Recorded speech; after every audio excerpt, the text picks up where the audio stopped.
بسم اللہ الرحمن الرحیم۔ حضرت عیسیٰ علیہ السلام حضرت مریم علیہ السلام کے بیٹے تھے۔ ان کی پیدائش اللہ کی معجزہ ہے۔ انہوں نے پالنے میں ہی اپنی والدہ بی بی مریم علیہ السلام کی پاک دامنی کی گواہی دی تھی۔ اللہ تعالیٰ نے اس وقت کی نافرمان قوم کے لیے حضرت عیسیٰ علیہ السلام کو اپنا رسول چنا اور ان پر اپنی کتاب انجیل اتاری۔ حضرت عیسیٰ علیہ السلام کو اللہ نے کئی معجزے بھی عطا کیے۔ وہ مٹی کا پرندہ بنا کے اچالتے تو اللہ کے حکم سے ہوا میں اڑتا۔ وہ مریضوں اور آندوں کو اللہ کے حکم سے ٹھیک کر دیتے۔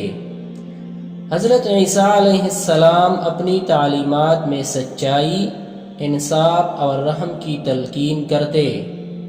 ان تعلیمات کے اثر سے بہت سے چرواہے اور غریب لوگ ان کی پیروی کرنے لگے۔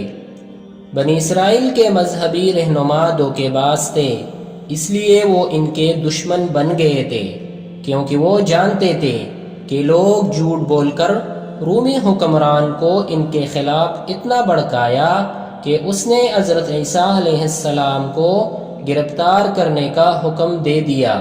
حضرت عیسیٰ علیہ السلام کو بھی اس سازش کا پتہ چل گیا تھا، اور یوں وہ ایک خفیہ مکان میں چلے گئے۔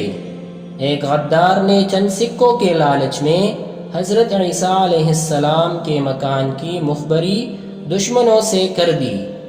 اللہ تعالیٰ نے حضرت عیسیٰ علیہ السلام کو وہاں سے حفاظت کے ساتھ اپنی طرف اٹھا لیا، اور سپاہیوں نے ان کے دھوکے میں اسی غدار شخص کو پکڑ لیا۔